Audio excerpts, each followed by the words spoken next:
Hi everybody, and welcome to my presentation. My name is Martin, and today I'm going to be talking about positive psychology and how it can improve the quality of our lives. So, I am really excited to be here with you guys because I want to share with you all this wonderful information about positive psychology because it has helped me tremendously to improve the quality of my own life in many ways. And I'm assuming that you are here watching this video because you want to find some purpose, meaning, or happiness in your own life too. So, first of all, let me tell you a little bit about my story. I used to be quite lost. I was not aware that the way I think, the way I live or experience life is greatly affecting the quality of my life and well being. I wanted to get all these wonderful material things, and I was hoping that they will make me happy. I simply thought that I can find happiness somewhere outside of me. I drank a lot, I partied a lot, I was treating my body really badly with drugs and poor diet, and I was taking my body for granted. Didn't know that I had to actually take care of myself. Then cancer took my mom away from me and it turned my life upside down. I've did tons and tons of research about mental health and physical health, and that was really hard for me.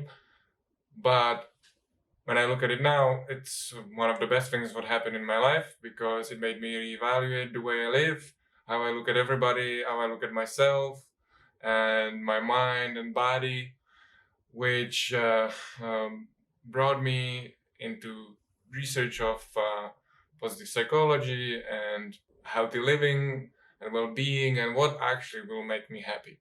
This is why I'm really excited to share all this with you because as I said, it really helped me. So I hope it will help you too. And you'll find some benefits in what I'm going to show you today. But enough about me. Let's dive into the presentation.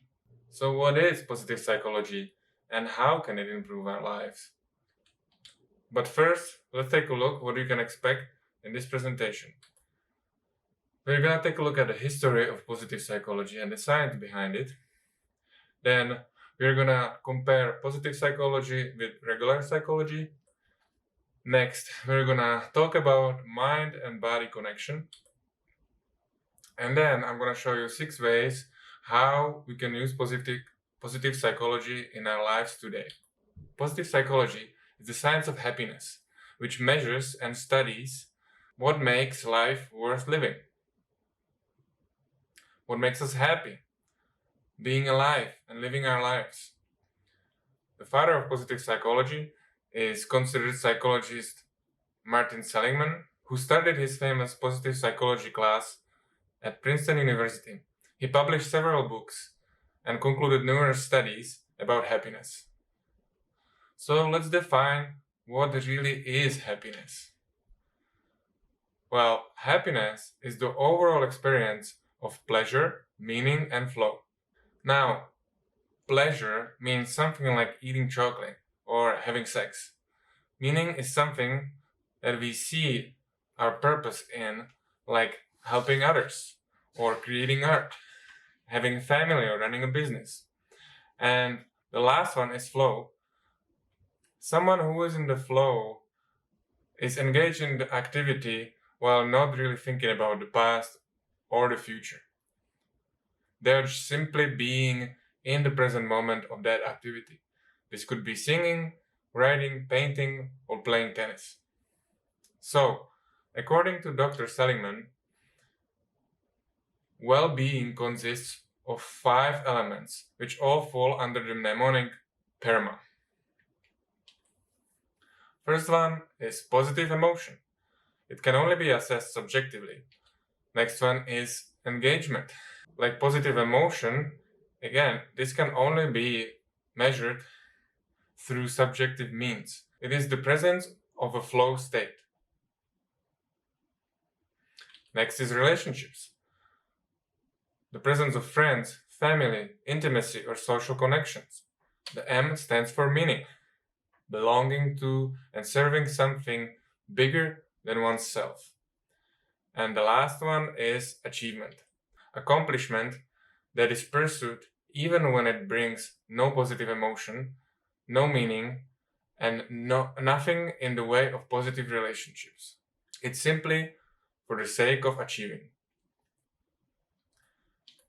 So, does that mean that we always have to be happy? Not at all. Life doesn't work that way. Life isn't always happy things happening, so how can we always be happy? We have to accept and learn that all emotions are healthy and good. Emotions represent some value or belief in us. They are always the correct representation of our current perspectives. Emotions make us do things. They set us in motion towards or away from something. And that is what really matters. What do we do with those emotions? So next, let's take a look at positive psychology versus regular psychology. Question I get from people is, what is the difference between positive psychology and regular psychology? So does that mean we can just replace psychology with positive psychology? Do we still need regular psychology? And the answer to that is that positive psychology is a substitute to psychology. Those two approaches work really well together. And that brings us to something called the scale of well-being. So depending how happy or not happy you are in your life, you can put yourself on a scale of -10 to +10. -10 is really depressed with no will to live, where 0 is being okay, and 10 being thriving and shining mentally and physically. Simply our overall well-being. Psychology then helps people to get from anywhere from -10 to 0, while positive psychology can take us from 0 to +10. Psychology then helps people to get from anywhere between -10 to 0, while positive psychology takes us from being okay to loving our life, to having a meaning and purpose, and abundance of health. Simply feeling happy to live. As you can see, we need both positive psychology and psychology to work together. Now let's take a look at the mind and body connection. I'm sure you all have heard about the placebo effect. It has been widely recognized in the scientific community since the 50s. Just to make it clear to everybody, the subject would take a pill and would be told that this pill will help them heal. It worked. But what really healed them? It wasn't the sugar pill. It was the belief into the healing itself. To me personally, that is a proof we have all the means to heal already within us. Most of us simply just don't have access to it, but we absolutely can maximize the healing potential within us if we give our body and mind what it needs to reclaim the healing power within. Next, let me talk about John Sarno and his book about mind and body connection and healing chronic pain. He has been treating patients with chronic pain, specifically lower back pain, who come to him who have already tried all other means to get rid of the pain. They went to the physiotherapist, they tried to get massages, acupuncture, all kind of stuff, but nothing really helped. What he describes in his book is quite interesting. He discovered that chronic pain is actually caused by suppressed emotions which are stored in the patient's bodies. So, for example, someone is really angry but doesn't really want to admit it. He uses an example of a mother who has 4 children. And because in our culture it's not really acceptable for a mother to be angry at their children, she suppresses it and doesn't even realize that she's doing it. So what happens within her body is the brain stores the energy created by all the anger as a chronic pain in her lower back. He describes in his book that once she actually recognizes that that is a possibility and that she is actually angry at them for taking so much time, being so needy and demanding, which is actually completely normal to feel this kind of emotion because it is really demanding and it is taking a lot of her personal time and energy. And once she realizes that she is actually feeling those emotions but not allowing herself to feel them, it loses its power. which means the chronic pain disappears.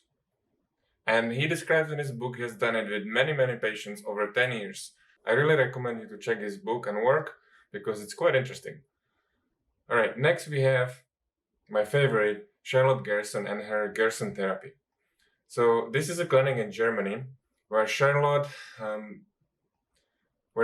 is taking patients from the hospital where the doctors said that they are incurable.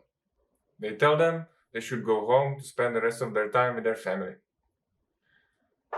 So she takes these patients and starts treating them with their therapy. And guess what? This is the best part. She has 96% cure rate with all these people. She's really successful. And again, this proves that if you give your body what it needs, it will heal. Next example I would like to mention is Wim Hof, the Iceman. I'm not sure if you heard about Wim Hof, but he has done some remarkable things, what are actually rewriting our current textbooks in school. For example, he has been submerged in icy water for over an hour and 40 minutes while maintaining his body temperature and even raising his body temperature 2 degrees just with his mind. It was a big experiment in the middle of the square where scientists were present with their machines and monitoring devices, and it was a quiet breakthrough. Another of his accomplishments would be that he ran half marathon in ice and snow just in his shorts and barefoot. Or he climbed Mount Everest just in his shorts again. He was considered just a genetic mutation or anomaly, and scientists dismissed him because they thought he's just the only one who can do all these things. But he started train people, and within few weeks, he was able to train 12 individuals to do the same things what he does. Submerge in the water or climb up the mountain just in their shorts. Quite remarkable, right? What do you think? And last, but not least of my favorite examples is Dr. Joe Dispenza.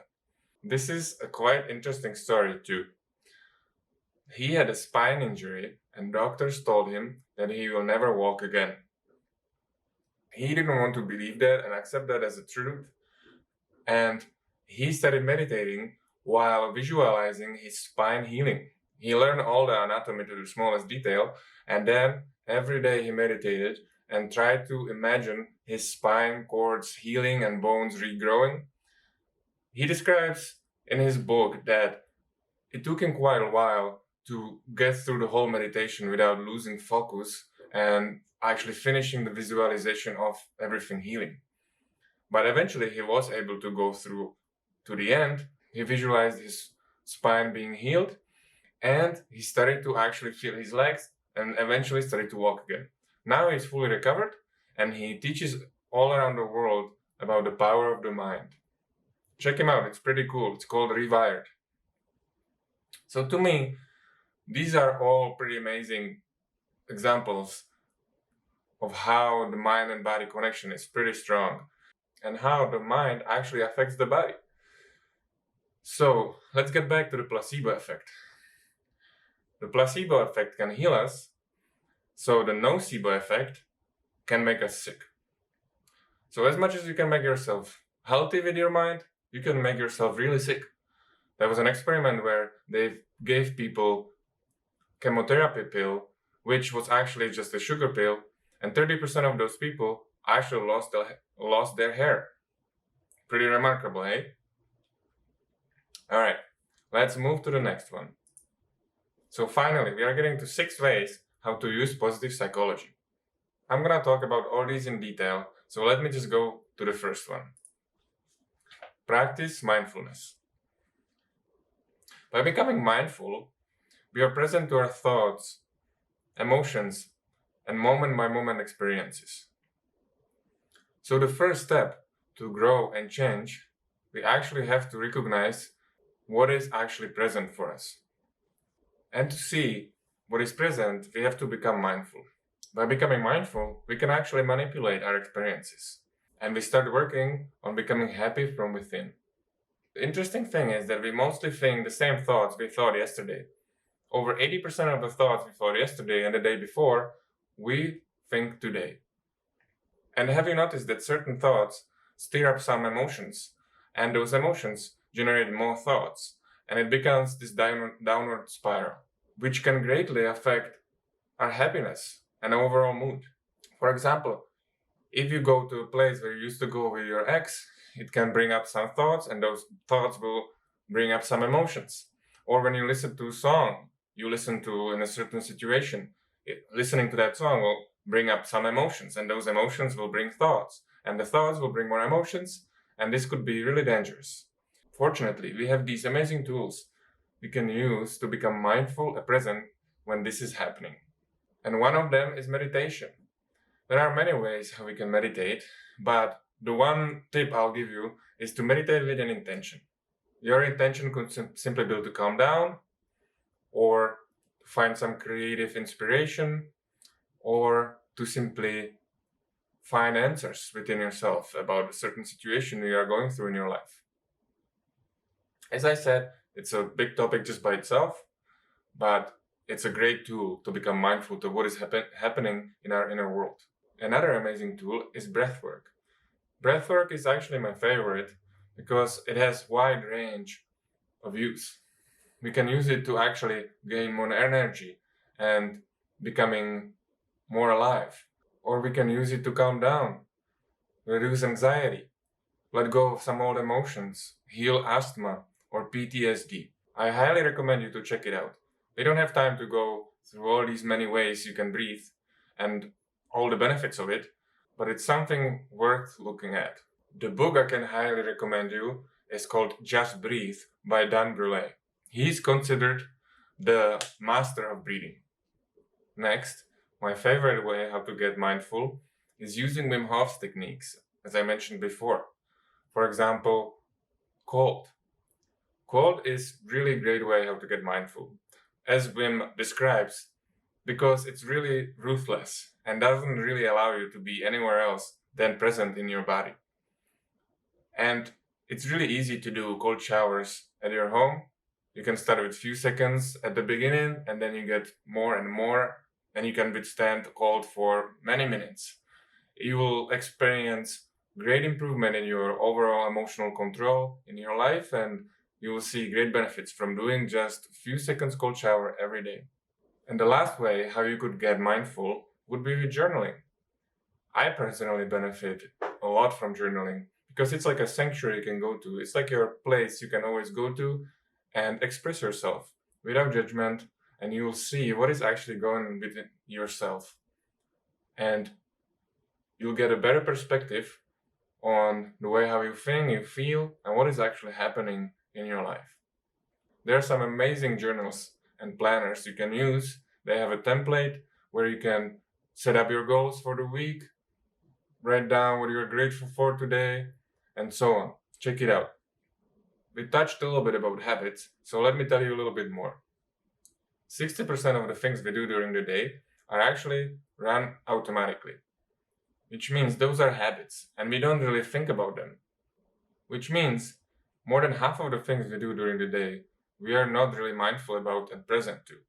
The more we perform certain action, we create new pathways, and those pathways are stored in a part of the brain called basal ganglia. This is actually a pretty powerful function of our brain and saves us a lot of energy and effort.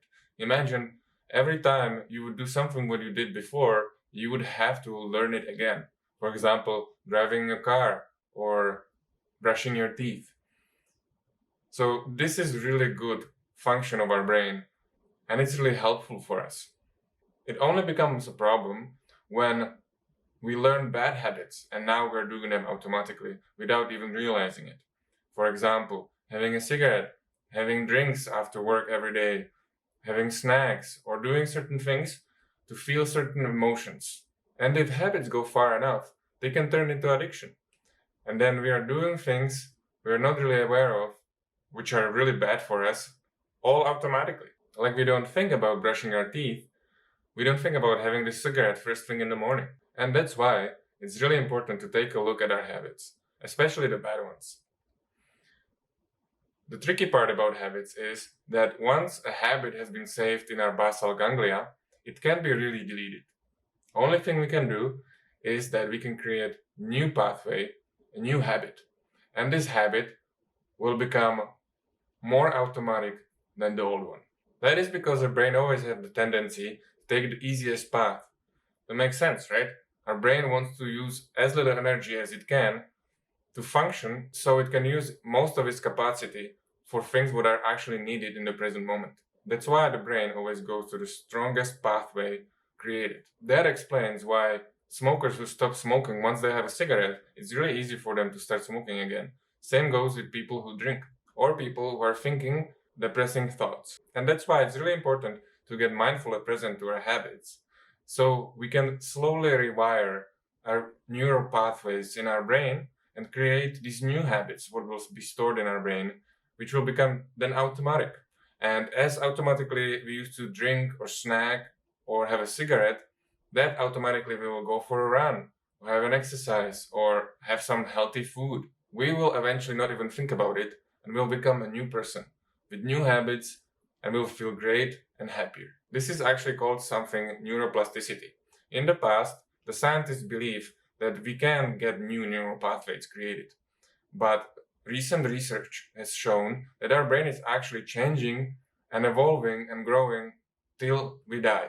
And our brain is actually changing by the things we do, think, and feel. So we can literally transform your brain at any age. So let me ask you a question. What are your thinking, physical, and emotional habits you would like to change? All right, we're flying to gratitude. Gratitude is my favorite and it's the highest form of positive emotion.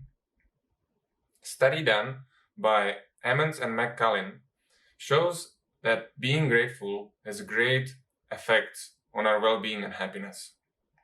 People who practice gratefulness reported being less sick, less unhappy, and some of the people actually started to do exercise and developed good habits for themselves. The great news is that practicing gratitude is a skill everybody can learn. Same like going to the gym and making our biceps stronger, we can make our gratitude skills stronger. Again, using mindfulness, we can become present to the moment and practice gratitude. To help you out, I'll give you 2 tips. Find some activity you do every day.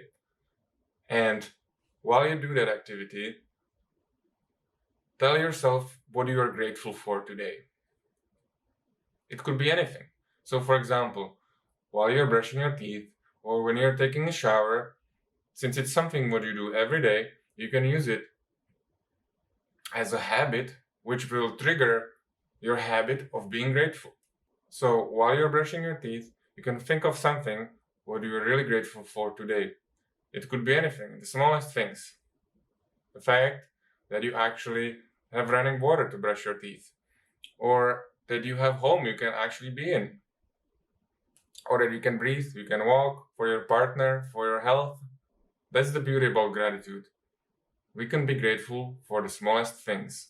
Another way how to practice gratitude, especially with family or group of people, it's something called gratitude jar. Every day, write on a piece of paper what you are grateful for. Again, it could be anything, and put it in any kind of jar. Then set up a period of time after which you will open the jar and read all the notes. It could be a week, it could be a month, it could even be a year. It's a great exercise you can use with your whole family, with your kids. It's a great moment where everybody sits down and reads the gratitude notes. It's really important to really feel the gratitude emotion, to really feel grateful. There's a difference between just saying, oh yes, I am grateful for my toothbrush, or yes, I am grateful for my car, and actually feeling it, actually closing your eyes and imagine how it feels, how blessed you are that you can have a car, you can walk, you can be alive, and you can experience life. This is the real gratitude practice. Let's go to setting up our goals. We all know how to set up our goals, right? We have them and we're working really hard on achieving them. What if I told you there's a little bit different approach. What could make it easier for you? It's called Kaizen. Kaizen by itself is a big topic, and we don't have enough time in this presentation to go in further details. So let me just tell you a little bit.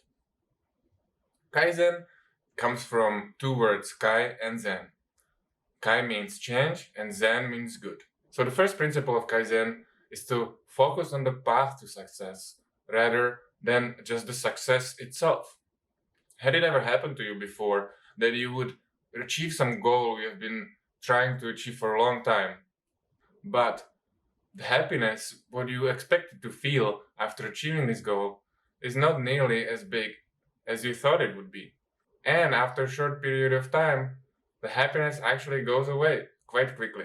Or you didn't achieve the goal and then you felt like you failed. That's why achieving goals by itself doesn't really make us happy long term. As we discussed it before, becoming happy or being happy is actually a state of mind. It's a decision we have to make every day. Next part of Kaizen would be the big why, which means we should think about why we are actually trying to achieve this goal.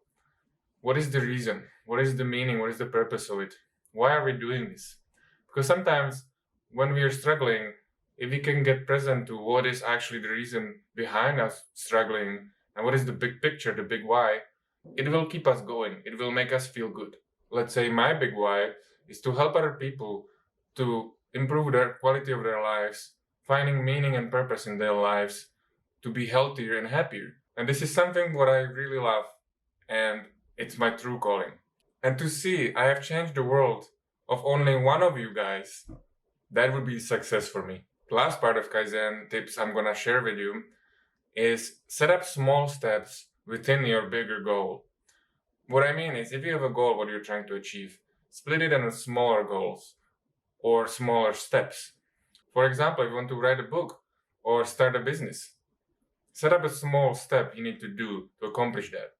For writing a book, you would say, I want to write 100 words a day. For starting a business, you think about what phone calls you have to make, and you would make that one phone call. And you will feel happy about your accomplishment and your progress. Rather than thinking about the ultimate goal at the end, which could not come for many years, you would be happy during the process and not unhappy about not accomplishing the goal yet. And that way, we can actually enjoy the path to the success, to that bigger goal, rather than just the goal itself. And probably the most important part about setting up goals is to not judge the progress. A lot of the times, we actually question our abilities or we judge how fast we are going, and that can prevent us from enjoying the whole process. A lot of the times, it actually stops us from doing anything at all. And that's why it's really important to not judge ourselves, enjoy the process, and eventually we will reach the goal we want. Sometimes when I see unhappy people, I ask them what would actually make them happy.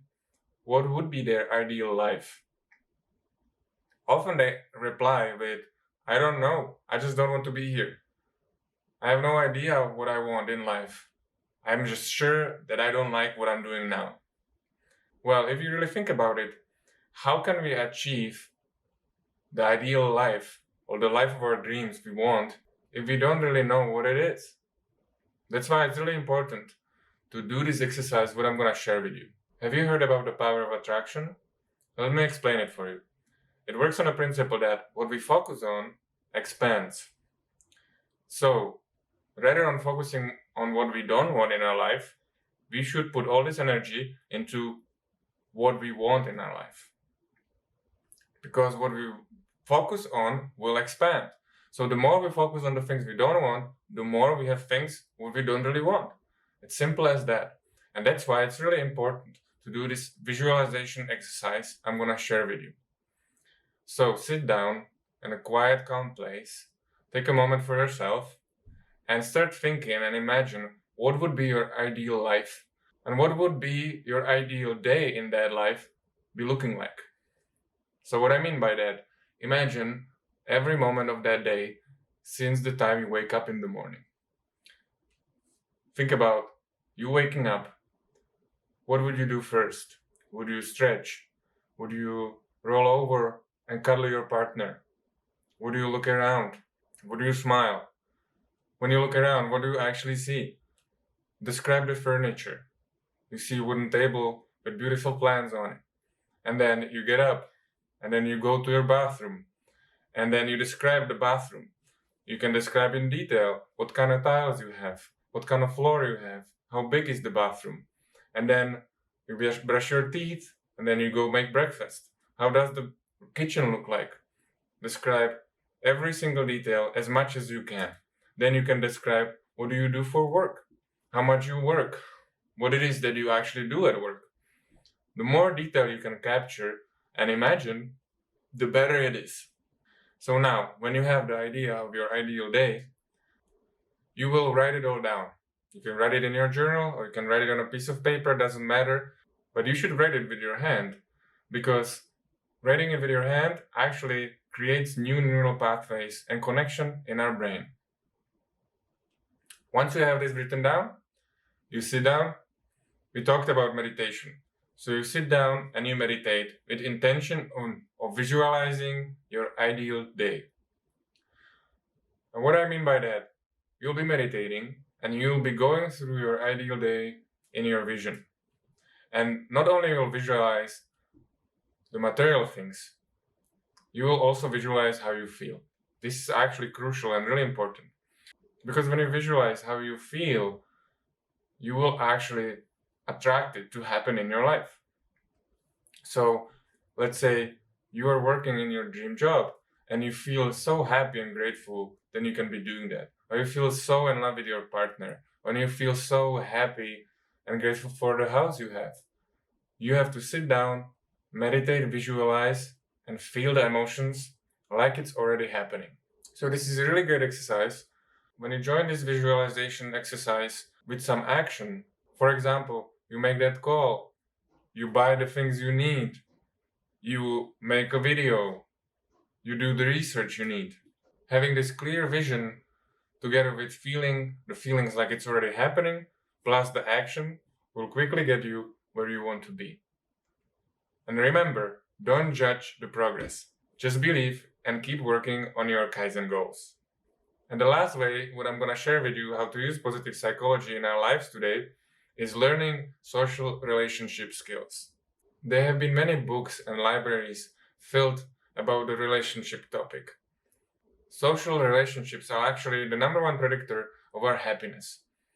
Relationships are actually where our life really is. The quality of our relationships will greatly determine the quality of our life. That means relationship like family, work, community, other people, with your romantic partner. All these will influence a lot how we feel. One of the ways how to make us feel really happy is to perform unexpected kindness. What I mean by that is, for example, once a week, we do something kind to others. It could be a stranger, it could be someone we know, it could be our close one, doesn't really matter. By doing this, you'll feel really good about yourself and about others. Another great way how to keep our relationship strong and healthy is using active, constructive responding. Psychologist John Gottman published a study where he would demonstrate that he could predict if couple could stay together with 90% accuracy just by watching 10 minutes of their interaction. That's quite impressive, isn't it? Gottman would explain that the couples who stayed together would actually use active constructive responding most of the time. So what is active constructive responding and how can we use it? Well, imagine you're at home and you're watching a movie. Your partner gets home, and if you don't have a partner, just imagine one, and they say, "I just got the job I was interviewed for last week." What would be your reaction? Well, you would stop the movie, get up, and say, "Oh my god, that's amazing. Tell me more. How do you feel about that?" On the other hand, if you used active destructive responding, you would say something like this. "Oh wow, but now you're gonna be gone all the time and I will never see you again." You see the difference? Someone is trying to share positive news with you and you are diminishing it, essentially negating it. And that brings us to the point that it's really important to actually give support and positive reactions to people when they have some positive news and good news, not only when they're struggling and when they have some bad news. And of course, you can do this with everybody, not just your partner. I guarantee you, you will see great results. Another study by Gottman revealed that couples who actually stayed together, married for a long time, had positivity to negativity ratio 5 to 1, which means that for every one negative experience, they would have 5 positive ones. But there is a tricky part to this, because what you consider positive experience does not necessarily has to be considered as a positive experience by your partner. For example, if you are a male and you get a makeup set, or your girlfriend takes you to a nail salon, you would not consider it as a much positive experience. This is really important to know what your partner likes and what they count as positive. Alright, next I want to talk a little bit about empathy. So what is empathy? As research professor and social worker Brené Brown describes, when someone is struggling, it's like they're in a deep hole and they say, hey, I'm stuck in here. And we climb down and say, hey, I know how it is down here. You're not alone. And that's empathy. It's putting ourselves in someone else's shoes. While sympathy would be something like this. We see someone down in a dark hole. We stay on the surface, we look down the hole, and we say, hey, it looks really terrible down there. Do you want a sandwich? And that's a big difference between empathy and sympathy. Empathy is simply a choice we have to make. I believe if there is more empathy in the world, we would actually live in a completely different world. You know, if you meet that grumpy person in a grocery store, you can use empathy to think about what are they going through. Maybe something bad happened in their life. Maybe they lost someone. They're struggling with money. It could be anything. You don't really know. And you would be amazed how it changes someone else's attitude towards you when you give them empathy. And the last thing I want to mention about relationships is the work of Amir Levine and Rachel Heller about attachment theory. They discovered that most of the fights and arguments and breakups happen because of the struggle between intimacy and independence. People have different need for amount of connection with their partner, which means that most of the struggles and arguments people have are not actually about the thing they're arguing about. It's essentially about one person being disconnected and calling for connection again, and the other person feeling smothered and asking for space. You can see how this dynamic can create a lot of tension. Let me give you an example. You come home later than your partner expected, and they're mad, and they're starting a fight with you, saying things like, why didn't you let them know? And then they were worried. If you can, in that moment, recognize that it's their call for connection with you, they feel disconnected in that moment, you can use that to give them empathy and reconnect with them again. You can hug them, you can tell them you're sorry, and you can see that as their call for intimacy and closeness with you rather than a personal attack. You will have no fights if you will be able to stay present and mindful in these moments like that. And finally, use what you have learned in my presentation and watch yourself becoming happier. A lot of people listen to all these amazing podcasts and these books and learn all this information, but they actually never implement it in their lives. So get out there, use these skills, and make your life even better now. Thank you for watching. And if you have any questions or you would like my help personally, feel free to send me an email and I'll be happy to reply and get back to you. Have a wonderful day.